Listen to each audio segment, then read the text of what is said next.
Once some of the world's most wanted, but now nobody wants them. The last two of the British ISIS cell dubbed the Beatles, now jailed in Syria and suddenly fond of the home they spurned. Would you prefer to be tried anywhere in particular, like the UK? Definitely familiarity is the easier option. My experience with British judges is that they're quite fair and just. Yeah, I might miss like a fish and chips. They revel in their rights, like presumed innocence, when I tell them several Westerners they allegedly imprisoned and abused in ISIS jails like these have identified their voices and faces. It's just an accusation, legally speaking.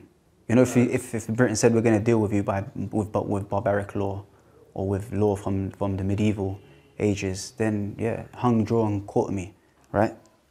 That's not the case. I'm just merely pointing that out. I don't believe in democracy, but I am being subjected to democratic law. So it is only right for those who claim to uphold this to fully uphold it, because it's them at stake, not me, really. The American administration or the British government, they decided they want to be champions of the Sharia, Islamic law, and apply Islamic law upon myself and Shafir, then by all means. If not, then they should adhere to that which they claim to be champions of. ISIS is nearly defeated, but the arrogance of their beliefs is not. What keeps you awake at night? There's these lice in my clothes, in the place I'm sleeping.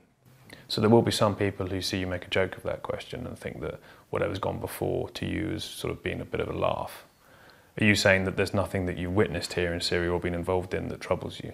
No. If I want to talk about while I was in the Islamic State, the kind of things that keep you up at night is the sound of like a F-16 jet flying in the sky, and some Syrian neighbours with these kids crying.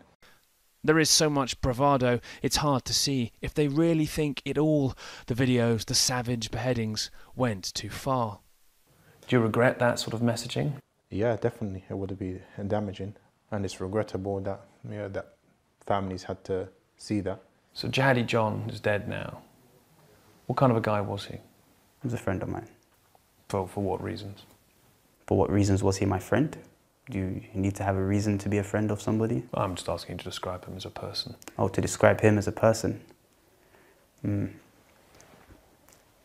Obviously, I know the people in the Western world are not going to want to hear this, but truth has to be said where it's due.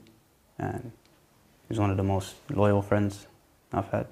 Trustworthy, honest, upstanding. Were you surprised when you saw videos of him cutting off people's heads? It's surprising, yeah. You didn't approve? Did I approve of the act or did I approve of the video? Did you approve of the act by your friend? I'd rather not answer that question. Nick Payton Walsh, CNN, Northern Syria.